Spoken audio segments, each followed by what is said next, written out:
Hello दोस्तों, नमस्कार। क्या हाल है? स्वागत है आपका खबर एचपी में। तो आइए नजर डालते हैं हिमाचल की तमाम मुख्य बड़ी खबरों पर। अगर इससे पहले आप वीडियो को लाइक नहीं किए हैं तो लाइक कर दीजिए और चैनल में नए हैं तो चैनल को सब्सक्राइब कर लीजिए। अब भेड़ बकरियों का भी होगा लाइफ इंश्योरेंस। 38,000 पशुधन का होगा जीवन बीमा, मिलेगा 8,000 तक का क्लेम। जी हां, पशुपालन विभाग प्रदेश के 38,000 से अधिक भेड़ बकरियों का बीमा करेगा। बता दें कि भेड़ बकरियों की बीमित राशि 912 रुपये रखी गई है। हालांकि बीपीएल, एससी और एसटी पशुपालकों को भेड़ बकरियों की बीमित राशि 173 रुपये जमा करवानी होगी, जबकि एपीएल पशुपालकों को 365 रुपये बीमित राशि रखी गई है। वह शेष राशि विभाग की तरफ से जमा करवाई जाएगी। वह पशुपालक 31 मार्च से पहले पालतू भेड़ बकरियों का बीमा करवाना सुनिश्चित करें। बता दें कि पशुपालन विभाग प्रदेश के पशुपालकों की 38,300 पालतू भेड़ बकरियों का बीमा कर रहा है। वह विभाग बीपीएल, एससी और एसटी पशुपालकों की 21,050 भेड़ बकरियों का बीमा करेगा। इन पशुपालकों को भेड़ बकरियों की 173 रुपये बीमित राशि जमा करवानी होगी, जबकि 739 रुपये विभाग अपनी ओर से जमा करवाएगा। इसी तरह एपीएल पशुपालकों की 17,250 भेड़ बकरियों का बीमा किया जाएगा। इन पशुपालकों को भेड़ बकरियों की 365 रुपये बीमित राशि जमा करवानी होगी, जबकि 547 रुपये की राशि विभाग जमा करवाएगा।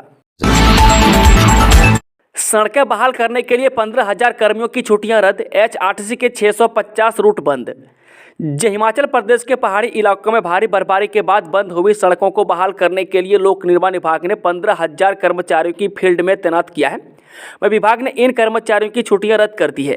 वह जिला शिमला, चंबा, कुल्लू, किन्नौर और लाहौल स्पीति समेत अन्य जिलों में 645 सड़कें यातायात के लिए बाधित हैं।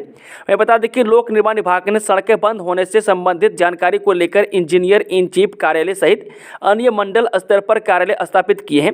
इसके अलावा 500 डोजर, जेसीबी सहित मजदूरों की मदद से नेशनल हाईवे, स्टेट हाईवे, जिला और संपर्क मार्गों को बहाल किया जा रहा है।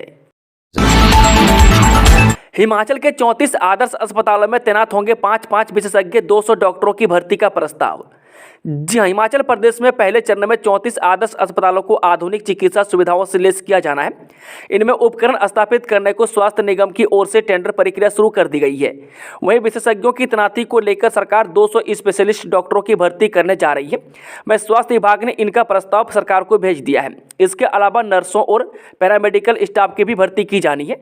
वह बता दें कि सरकार का मानना है कि आदर्श अस्पतालों में विशेषज्ञ चिकित्सा तैनात होने से हिमाचल के 6 मेडिकल कॉलेजों में मरीजों का कम भार पड़ेगा। हालांकि प्रदेश में 68 आदर्श अस्पताल स्थापित किए जाने हैं। में हर आदर्श अस्पताल में विभिन्न विभागों के 5 से 6 विशेषज्ञ चिकित्सकों की तैनाती की जाएगी। इनमें gynae, paediatrics, ortho, medicine, surgery शामिल है। में स्वास्थ्य सचिव एम सुधा ने कहा कि लोगों को घर द्वार पर बेहतर चिकित्सा सुविधा उपलब्ध हो, इसको लेकर सरकार स्तर पर प्रक्रिया शुरू कर दी गई है। वह 34 विशेषज्ञ डॉक्टरों को इन आदर्श अस्पतालों में भेजा जाना है। वह इन अस्पतालों में आने वाले समय में MRI जैसे सुविधा भी उपलब्ध कराई जाएगी। हिमाचल में भवन निर्माण के नियम सख्त, फरवरी अंत से होंगे लागू। जी हाँ, हिमाचल प्रदेश ने भवनों के निर्माण में सख्ती कर दी है। सरकार ने नालों और खड्डों से उचित दूरी बनाए रखने के लिए भवनों के निर्माण करने नियम तय किए हैं। नियमों में यह भी प्रावधान किया गया है कि राजस्व रिकॉर्ड में भले नदी नालों का जिक्र न हो, लेकिन मौके पर नाले से 5 मीटर और खड्डों से 7 मीटर छोड़कर ही भवनों का निर्माण करना होगा। वहीं हिमाचल में प्राकृतिक आपदा के चलते भवनों को भारी नुकसान हुआ है। वहीं नालों और खड्डों के किनारे भवन क्षतिग्रस्त हो गए हैं। वह सरकार को करोड़ रुपये का मुआवजा देना पड़ा है। वह हिमाचल प्रदेश में पहले नालों से 3 जबकि खड्डों से 5 मीटर दूरी पर ही भवनों का निर्माण किए जाने का प्रावधान था। वहीं राजस्व रिकॉर्ड में अगर नाला व खड्ड का जिक्र नहीं है तो वहां 4 बिस्वा प्लॉट के फ्रंट में 2 मीटर सेट बैक छोड़ना होता था। वह सरकार के ध्यान में लाया गया कि कुल्लू, मनाली, चंबा, मंडी में जो घरों को नुकसान हुआ है वहां नालों और खड्डों से उचित दूरी नहीं बनाई गई थी। हालांकि अभी प्रदेश सरकार ने नियम लागू करने के लिए लोगों से आपत्ति और सुझाव मांगे गए हैं। वह फरवरी अंत में सरकार इन नियमों को लागू कर देगी। एनपीएस के 9,000 करोड़ के लिए कर्मचारियों ने भरी आंदोलन की हुंकार। जी हां, हिमाचल प्रदेश के कर्मचारियों की ओर से 5 फरवरी से लेकर 9 फरवरी तक सभी जिला उपायुक्त के माध्यम से केंद्र सरकार को प्रदेश कर्मचारियों के 9,000 करोड़ वापस करने के लिए ज्ञापन राष्ट्रपति तथा प्रधानमंत्री को भेजा जाएगा। वहीं इसको लेकर बड़े आंदोलन की रूपरेखा भी तैयार की जा रही है। यह फैसला नई पेंशन स्कीम कर्मचारी महासंघ की बैठक में लिया गया है। बता दें कि नई पेंशन स्कीम कर्मचारी महासंघ की राज्य स्तरीय बैठक राज्य अध्यक्ष प्रदीप ठाकुर की अध्यक्षता में गूगल मीट के माध्यम से हुई।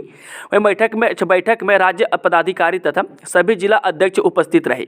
उन्होंने कहा कि हिमाचल प्रदेश में पेंशन बहाल हो चुकी है, जो बिल्कुल 1972 के नियमावली के अनुसार कर्मचारियों को मिलना भी शुरू हुई है। वह अभी तक 800 से अधिक कर्मचारियों को पेंशन मिल चुकी है। जो पैसा एनपीएस के तहत कर्मचारियों का काटा था और सरकार का शेयर छोड़कर यह पैसा केंद्र सरकार के अधीन एनएसडीएल के पास है। वहीं उन्होंने कहा कि इस पैसे को केंद्र सरकार को तुरंत लौटाना चाहिए।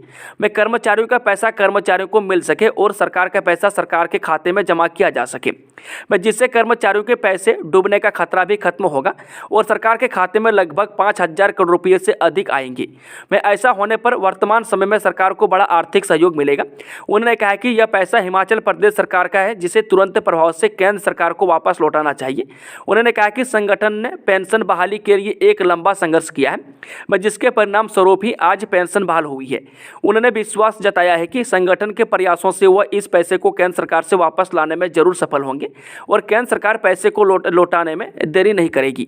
उन्होंने यह भी बताया कि यदि यह पैसा जल्द केंद्र सरकार वापस नहीं लौटाती है तो संगठन द्वारा बड़े आंदोलन की रूपरेखा तैयार की जा रही है। हिमाचल बोर्ड ने एक बार फिर किया 10वीं 12वीं की डेटशीट में बदलाव, अब इस दिन से शुरू होगी परीक्षा। जी, Himachal Pradesh board of school education ने कक्षा 10वीं और 12वीं की बोर्ड परीक्षाओं की तारीखों में एक बार फिर से फेरबदल किया है। इस संशोधन के अनुसार 10वीं कक्षा की परीक्षा अब 2 मार्च से 21 मार्च 2024 तक आयोजित की जाएगी, जबकि 12वीं की बोर्ड परीक्षा 1 मार्च से 28 मार्च 2024 तक आयोजित की जाएगी। वहीं कक्षा 10 की 2 मार्च 2024 से 21 मार्च 2024 तक सुबह 9:15 बजे से दोपहर 12 बजे तक। वहीं कक्षा 12वीं का 1 मार्च 2024 से 28 मार्च 2024 तक सुबह 9:15 बजे से दोपहर 12 बजे तक होगी। सरकार ने 7 फरवरी तक बात नहीं की तो डॉक्टर करेंगे हड़ताल।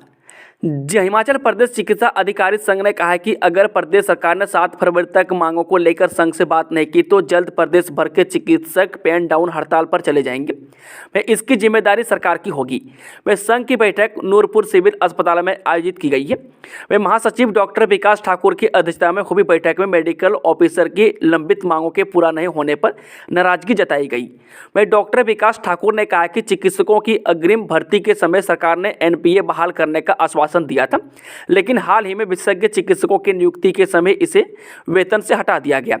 वह 3 अगस्त 2023 को जारी अधिसूचना के तहत विशेषज्ञों का वेतन 33,660 कर दिया गया। वह 27 जुलाई 2022 को यह 40,392 था।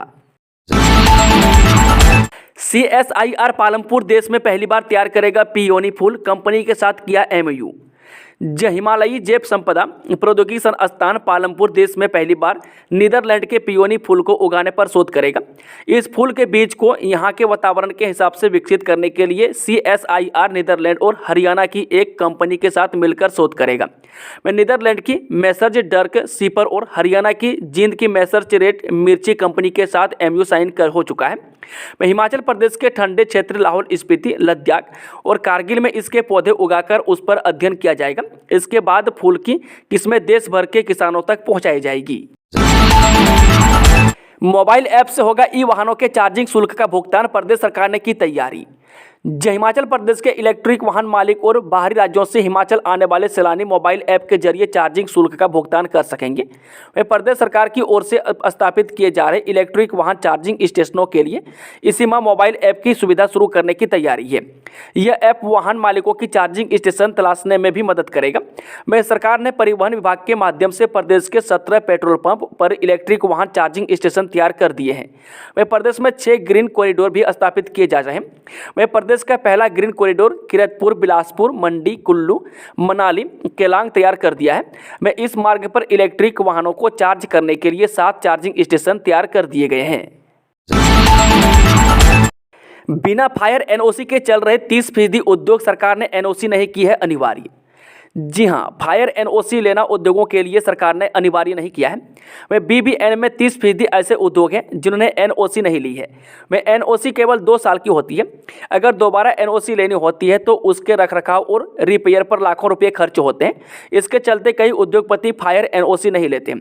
वह हैरानी की बात यह है कि अगर कोई उद्योग NOC नहीं भी लेता है तो उसके खिलाफ अग्निशमन विभाग को कोई भी कार्रवाई का अधिकार नहीं है।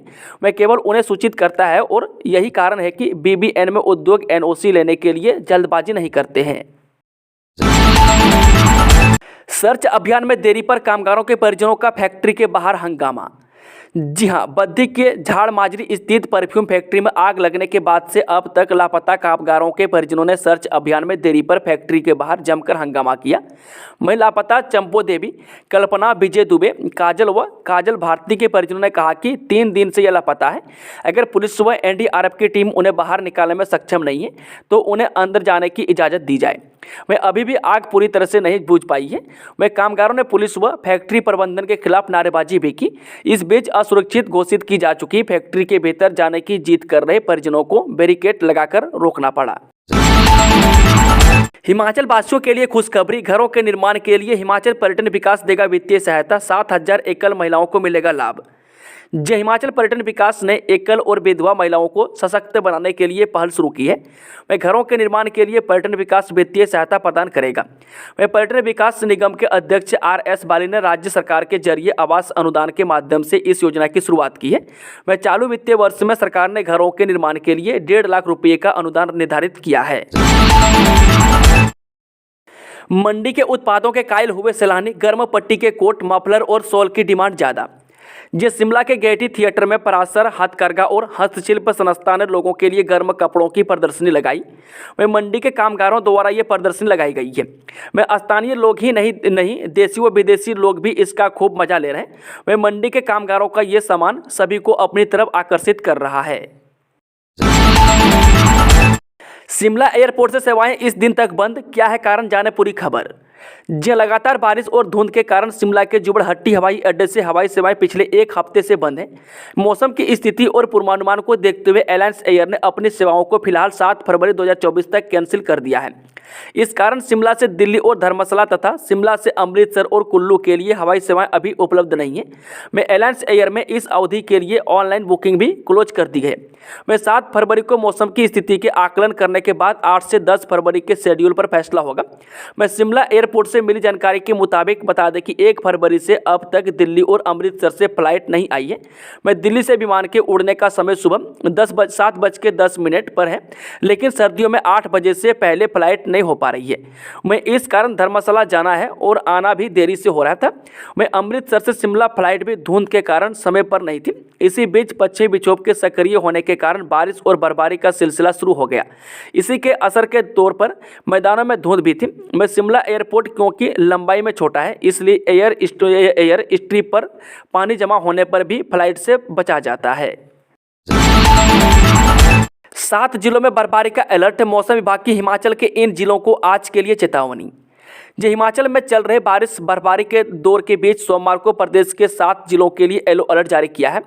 मौसम विभाग के चंबा, कुल्लू, किन्नौर, शिमला, लाहौल स्पीति, मंडी और कांगड़ा में बर्फबारी को लेकर अलर्ट जारी करते हुए कहा कि इन जिलों में बर्फबारी की वजह से सड़क, बिजली और पानी का संकट आने की आशंका है। मौसम विभाग ने सोमवार को प्रदेश के ज्यादातर जगहों पर शीतलहर का प्रकोप रहने की संभावना है। वह उधर प्रदेश भर में रविवार को भारी बर्फबारी हुई है।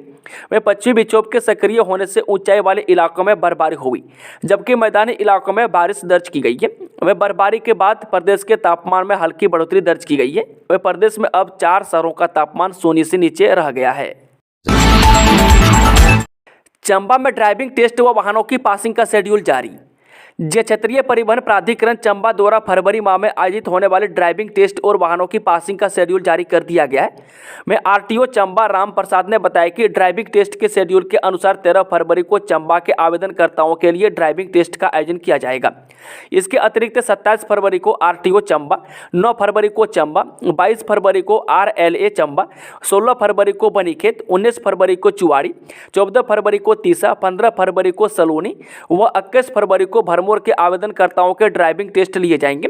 वही वाहनों की पासिंग के लिए 8 फरवरी को चंबा के आवेदनकर्ताओं के लिए पासिंग का आयोजन किया जाएगा। इसके अतिरिक्त 20 व 28 फरवरी को RTO चंबा, 12 फरवरी को बनीखेत, 23 फरवरी को चुवाड़ी, 14 फरवरी को तीसा, 15 फरवरी को सलोनी व 21 फरवरी को भरमौर में वाहनों की पासिंग की जाएगी। उन्होंने कहा कि मौसम व किसी अन्य कारण के चलते उक्त शेड्यूल में बदलाव संभव है, इसलिए आवेदनकर्ता निर्धारित तिथि से पूर्व संबंधित कार्यालय से संपर्क करें। मुख्यमंत्री सुक्खू बोले, आगामी बजट में दिखेगी आत्मनिर्भर और समृद्ध हिमाचल की झलक। जी हाँ, मुख्यमंत्री सुखविंदर सिंह सुक्खू ने कहा कि राज्य सरकार का प्रदेश की आर्थिक स्थिति में सुधार और तीव्र विकास पर विशेष ध्यान है। सरकार का आगामी बजट भी इन्हीं बिंदुओं पर केंद्रित होगा। इसमें सरकार की ओर से प्रदेश को आत्मनिर्भर व देश का सबसे समृद्ध राज्य बनाने की दिशा में उठाए जाने वाले कदमों की भी झलक देखने को मिलेगी। मैं सोमवार को नई दिल्ली में एक कार्यक्रम में भाग लेते हुए मुख्यमंत्री सुक्खू ने कहा कि राज्य सरकार सभी क्षेत्रों और सभी वर्गों के सर्वांगीण विकास के लिए दृढ़ संकल्प है। मैं सुक्खू ने कहा कि अपनी चुनावी गारंटी को पूरा करते हुए ओपीएस की बहाली की गई है। इससे लगभग 1,36,000 कर्मचारियों का सेवानिवृत्ति के बाद समाज में सम्मानजनक जीवन यापन सुनिश्चित हुआ है। कबड्डी में हिमाचल की बेटियों ने जीता कांस्य पदक। सेमीफाइनल में तमिलनाडु से हुआ कड़ा मुकाबला। जी, हैदराबाद में अंडर 20 राष्ट्रीय कबड्डी प्रतियोगिता में हिमाचल की महिला टीम ने कांस्य पदक जीता है। वह सेमीफाइनल में तमिलनाडु के साथ हिमाचल ने संघर्षपूर्ण मुकाबला खेला। इसमें मात्र 2 अंकों के अंतर से हार का सामना करना पड़ा। वह टीम ने लीग मैचों में बिहार और मध्य प्रदेश को हराया। वह क्वार्टर फाइनल मुकाबले में उत्तर प्रदेश को हराया। वह सेमीफाइनल में तमिलनाडु से 33-31 के अंतर से हार मिली। वह टीम की कमान सगुन ने संभाली है। वह जबकि टीम में शामिल साक्षी, तन्वी, जसप्रीत, दिया, मीना, निशा, अनामिका, ऋषिता, सोनाक्षी, रिया, प्रियांचल शाह ने शानदार प्रदर्शन किया। वह प्रतियोगिता के समापन पर टीम कोच पंकज कुमार शर्मा और टीम मैनेजर दिव्य ज्योति ने खिलाड़ियों के साथ ट्रॉफी प्राप्त की। वहीं प्रतियोगिता में पुरुषों की टीम ने भी भाग लिया। वह टीम प्री क्वार्टर फाइनल तक का ही सफर तय कर सकी। हिमाचल प्रदेश कबड्डी एसोसिएशन के महासचिव कृष्ण लाल और जिला सचिव विजय पाल चंदेल ने टीम को बधाई दी। वहीं महासचिव कृष्ण लाल ने बताया कि पूर्व भारतीय कप्तान और चयनकर्ता अजय ठाकुर ने भी हिमाचल के खिलाड़ियों का प्रतियोगिता में हौसला बढ़ाया।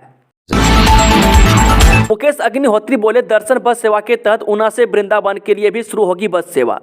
जी हाँ, उप मुख्यमंत्री मुकेश अग्निहोत्री ने बाबा बालजी आश्रम में 13 दिवसीय धार्मिक समागम में भाग लिया। वे साथ ही राधा कृष्ण की पालकी को कंधों पर उठाकर भव्य शोभा यात्रा का शुभ आरंभ किया।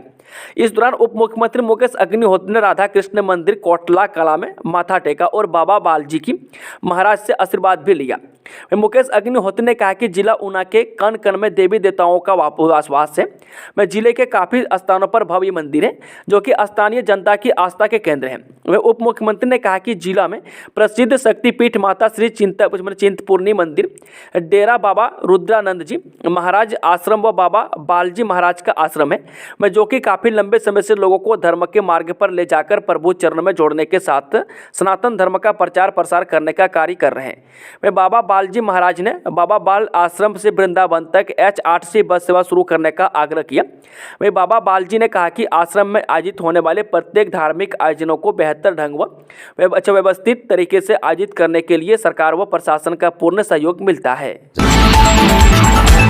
सुमन भारती बोले, सीएम सुक्खू के गृह जिला में चलेगा कांग्रेस गांव की ओर अभियान। जिला कांग्रेस कमेटी हमीरपुर अध्यक्ष सुमन भारती ने कहा कि कांग्रेस जिले में लोकसभा चुनावों को लेकर अभियान चलाएगी।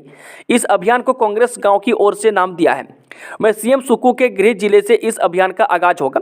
मैं हमीरपुर में सोमवार को प्रेस वार्ता में सुमन भारती ने कहा कि लोकसभा चुनावों से पहले जिला में 40 बैठकें प्रथम चरण में होंगी। उन्होंने कहा कि 50,000 से अधिक लीड कांग्रेस पार्टी के उम्मीदवार को जिले से दिलाई जाएगी।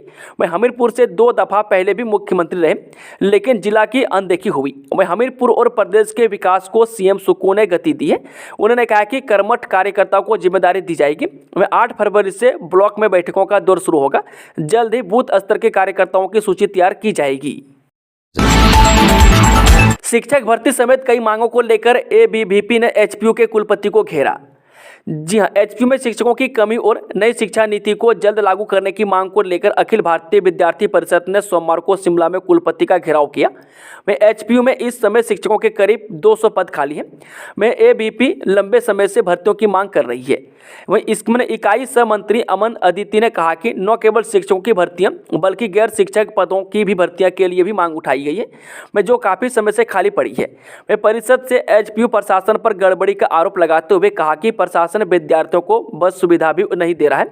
उन्होंने कहा कि अगर प्रशासन इन मांगों को शीघ्र पूरा नहीं करता है तो विद्यार्थी परिषद विश्वविद्यालय प्रशासन के खिलाफ उग्र आंदोलन करेगी। H8C की वोल्वो बस सेवा से जुड़ा चंडीगढ़ एयरपोर्ट सैलानियों को बड़ी राहत। एचआरटीसी ने सोमवार को शिमला, मनाली और धर्मशाला से चंडीगढ़ इंटरनेशनल एयरपोर्ट के लिए वोल्वो बस सेवा शुरू कर दी है। इससे न केवल हिमाचल आने वाले टूरिस्टों को एयरपोर्ट तक वोल्वो बस सुविधा मिलेगी, बल्कि चंडीगढ़ से सीधे दिल्ली की फ्लाइट पकड़ना भी आसान हो जाएगा। वहीं एचआरटीसी को इसका बेहतर रिस्पांस भी मिल रहा है। वहीं यात्रियों का रुझान देखते हुए पथ परिवहन निगम अब जल्द ही दिल्ली इंटरनेशनल एयरपोर्ट के लिए भी वोल्वो बस सेवा शुरू करेगी। वहीं एचआरटीसी ने दिल्ली, चंडीगढ़, अमृतसर इंटरनेशनल एयरपोर्ट के लिए वोल्वो बस सेवा शुरू करने का पहले ही ऐलान किया हुआ है। वहीं पहले चरण में चंडीगढ़ एयरपोर्ट के लिए यह बस सेवा शुरू हुई है। मजदूरों का पंजीयन रोकने के खिलाफ सड़क पर उतरी भाजपा, रैली निकालकर जताया विरोध। जी हां, श्रम कल्याण मंडल में हिमाचल प्रदेश के निर्माण मजदूरों का पंजीयन रोकने के लिए विरोध में सोमवार को भारतीय कम्युनिस्ट पार्टी ने हमीरपुर में रोष रैली निकाली। रैली में राज्य की सुक्खू सरकार के खिलाफ जमकर प्रदर्शन किया। वह तहसील परिसर से गांधी चौक तक पहुंची रैली में सैकड़ों की संख्या में सीटू कार्यकर्ताओं ने भाग लिया। वह इस अवसर पर सीटू राष्ट्रीय सचिव डॉक्टर कश्मीर सिंह ठाकुर भी मौजूद रहे। वह सीटू राष्ट्रीय सचिव डॉक्टर कश्मीर सिंह ठाकुर ने कहा कि हिमाचल में कांग्रेस ने सरकार बनते ही मजदूरों का नवीनीकरण और पंजीकरण बंद कर दिया है। वह इसके लिए सीएम सुखविंदर सिंह सुक्खू जिम्मेदार हैं। उन्होंने कहा कि प्रदेश सरकार 4.5 लाख मजदूरों का हक छीनने का काम कर रही है। वह इससे पहले कई सीएम रहे, लेकिन निर्माण मजदूरों के लाभ बंद नहीं हुए। वह कांग्रेस सरकार मजदूर विरोधी है। उन्होंने कहा कि 9 फरवरी के बाद गांव में सीएम सुक्खू के पुतले जलाए जाएंगे। झाड़ माजरी में अग्निकांड में मृतकों को 25 और घायलों को 10 लाख दे सरकार, अटैक फैक्ट्री एक्ट लागू करने की मांग। जी हाँ, मजदूर संगठन all India trade union Congress यानी कि AITUC ने बद्दी के झाड़ माजरी में एक केमिकल फैक्ट्री में हुए भीषण अग्निकांड को मृतकों को 25 लाख और घायलों को 5 से 10 लाख रुपए की मुआवजा राशि देने की मांग सरकार से की है। इसके अलावा संगठन ने राज्य सरकार से प्रदेश में फैक्ट्री एक्ट लागू करने की मांग भी की है, ताकि भविष्य में मजदूरों की जान से खिलवाड़ न हो। यह फैसला हिमाचल प्रदेश अटैक राज्य कमेटी की सोमवार को सोलन में हुई बैठक में लिया गया। संगठन के प्रदेश अध्यक्ष जगदीश भारद्वाज की अध्यक्षता में हुई बैठक के बाद कहा गया कि बद्दी के झाड़ माजरी में जिन लापरवाह कंपनी अधिकारियों की वजह से यह हादसा पेश आया है, उनके खिलाफ हत्या का मुकदमा दर्ज किया जाना चाहिए। उन्होंने कहा कि हिमाचल प्रदेश में हर औद्योगिक क्षेत्र में फैक्ट्री एक्ट यानी कि कारखाना अधिनियम का उल्लंघन लगातार जारी है। वह अटैक ने उद्योग श्रम मंत्री से लेकर श्रम विभाग के सभी जिम्मेदार अधिकारियों को इस बारे में कई बार जानकारी दी है, लेकिन कोई ध्यान नहीं दिया गया है। SMC टीचरों के अनशन का 10वां दिन, 8 फरवरी से कक्षाओं का होगा बहिष्कार। जननियमितीकरण की मांग को लेकर शिमला में क्रमिक अनशन पर बैठे SMC टीचरों का आंदोलन सोमवार को 10वें दिन में प्रवेश कर गया। वह हाड़ कांपा देने वाली ठंड के बावजूद SMC शिक्षकों के हौसले बुलंद हैं। वह शिक्षकों ने एक बार फिर दोहराया है कि अगर सरकार उनकी मांग पूरी नहीं करती है तो वे 8 फरवरी से पेन डाउन स्ट्राइक शुरू करेंगे, जिसमें कक्षाओं का बहिष्कार किया जाएगा। वहीं SMC शिक्षक संघ चंबा के कोषाध्यक्ष रामलोक ने बताया कि काफी लंबे समय से उनकी एक ही मांग है, नियमितीकरण की, जिसको लेकर उन्हें क्रमिक अनशन पर बैठना पड़ा। वहीं कुछ शिक्षक उम्र की उस दहलीज पर हैं जहां उनकी निगाहें सरकार को निहार रही है। वहीं उनकी उम्र 47 वर्ष से अधिक हो गई है और 20% अध्यापक ऐसे हैं जो 50 वर्ष से अधिक हैं। वे बच्चों के भविष्य संवारने का जिम्मा उनके ऊपर है, लेकिन उनका खुद का भविष्य ही अंधेरे में है। उन्होंने सरकार को चेताते हुए कहा कि उन्हें या तो नियमित किया जाए या नहीं तो उन्हें नौकरी से निकाल दिया जाए। बारिश बर्फबारी का कोटा 50% पूरा, अब हफ्ते भर साफ रहेगा मौसम। हिमाचल प्रदेश में पश्चिमी विक्षोभ का असर अब काफ़ी कम हो गया है, लेकिन पहाड़ों पर भारी बर्फबारी से मौसम बेहद ठंडा हो गया है। मौसम विभाग के अनुसार राज्य में बीते 24 घंटे में अधिकतम तापमान में करीब 10 डिग्री की गिरावट आई है। राज्य में बारिश और बर्फबारी का कोटा 50% पूरा हो गया। अब अगले एक हफ्ते तक मौसम साफ बना रहने की संभावना है।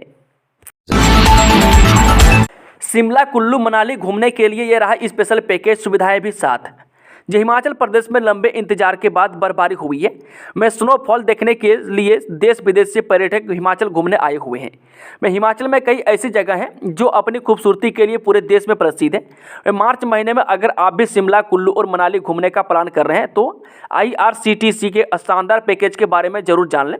आज हम आपको इस खबर के जरिए IRCTC के पैकेज डिटेल्स के बारे में बताएंगे।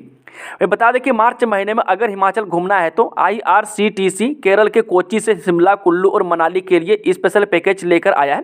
यह एक फ्लाइट पैकेज है। यह पैकेज 8 दिन और 7 रात का पैकेज है। मैं सबसे पहले पर्यटक फ्लाइट से कोच्चि से चंडीगढ़ पहुंचेंगे। इसके बाद फिर चंडीगढ़ से शिमला और शिमला से मनाली जाएंगे। इस पैकेज में आपको रोहतांग पास घूमने का भी मौका मिलेगा। मैं बता दें कि इसमें आप 2 रात शिमला, 2 रात चंडीगढ़ और 3 रात मनाली में ठहर सकते हैं। वहीं बात की जाए खाने पीने की तो इस पैकेज में आपको 7 ब्रेकफास्ट और 7 डिनर की सुविधा मिलेगी। साथ ही आपको IRCTC टूर मैनेजर की भी सुविधा मिल रही है। मैं शिमला, कुल्लू और मनाली के इस पैकेज के लिए सिंगल ऑक्यूपेंसी पर आपको प्रति व्यक्ति हिसाब से 66,060 रुपये, तो लोगों के लिए 52,030 रुपये और ट्रिपल ऑक्यूपेंसी पर 49,680 रुपये प्रति व्यक्ति के हिसाब से शुल्क देना होगा। ऊना से अयोध्या के लिए रवाना हुई पहली ट्रेन, अनुराग ने दिखाई हरी झंडी। हिमाचल प्रदेश के राम भक्तों को पवित्र राम मंदिर अयोध्या और भगवान राम के श्री राम जन्मभूमि में दर्शन करवाने के उद्देश्य से पहली आस्था स्पेशल ट्रेन सोमवार को जिला ऊना के अंदौरा रेलवे स्टेशन से रवाना हुई है। वह जय श्री राम के नारों के बीच रेलवे स्टेशन का माहौल भगवान राम के रंग में रंगा नजर आया। वह केंद्रीय मंत्री अनुराग ठाकुर ने इस विशेष ट्रेन को हरी झंडी दिखाकर रवाना किया। इस ट्रेन के माध्यम से हमीरपुर संसदीय क्षेत्र के 1000 से अधिक राम भक्त पवित्र अयोध्या धाम के दर्शन के लिए रवाना हुए हैं। हिमाचल का बजट सत्र 14 फरवरी से शुरू। सचिवालय को अब तक भेजे गए 400 से ज़्यादा सवाल। हिमाचल प्रदेश विधानसभा का बजट सत्र 14 फरवरी से शुरू होने जा रहा है। वह 14वीं विधानसभा का यह 5वां सत्र होगा। वह 17 फरवरी को हिमाचल प्रदेश के मुख्यमंत्री सुखविंदर सिंह सुक्खू अपना दूसरा बजट पेश करेंगे। इससे पहले अपने बजट को मुख्यमंत्री ने ग्रीन बजट का नाम दिया था। वह 29 फरवरी तक चलने वाले इस बजट सत्र के लिए विधायकों ने विधानसभा सचिवालय को अब तक 400 से ज़्यादा सवाल भेज दिए हैं। मैं अभी सत्र शुरू होने में 9 दिन का वक्त बाकी है। ऐसे में सवालों की संख्या 2 गुनी होने की पूर्ण संभावना है। हिमाचल प्रदेश विधानसभा के सदस्य विधानसभा सचिवालय को ऑनलाइन और ऑफलाइन माध्यम से प्रश्न भेज रहे हैं। विधानसभा के बजट सत्र के लिए पक्ष और विपक्ष के सदस्य विधानसभा सचिवालय को सवाल भेज रहे हैं। यह सवाल सड़क, पानी, शिक्षा और स्वास्थ्य जैसी समस्याओं के साथ जुड़े हैं। विधायकों से मिलने वाले सवाल को विधानसभा सचिवालय तारांकित और अतारांकित सवालों में वर्गीकृत करता है। दोस्तों, खबरों का सिलसिला अभी खत्म होता है। जानकारी पसंद आई तो वीडियो को लाइक करें और ताज़ा समाचार का अपडेट पाने के लिए हमारे टेलीग्राम चैनल को जरूर ज्वाइन करें, जिसका लिंक डिस्क्रिप्शन में दिया हुआ है, या फिर सर्च करें खबर HP। धन्यवाद।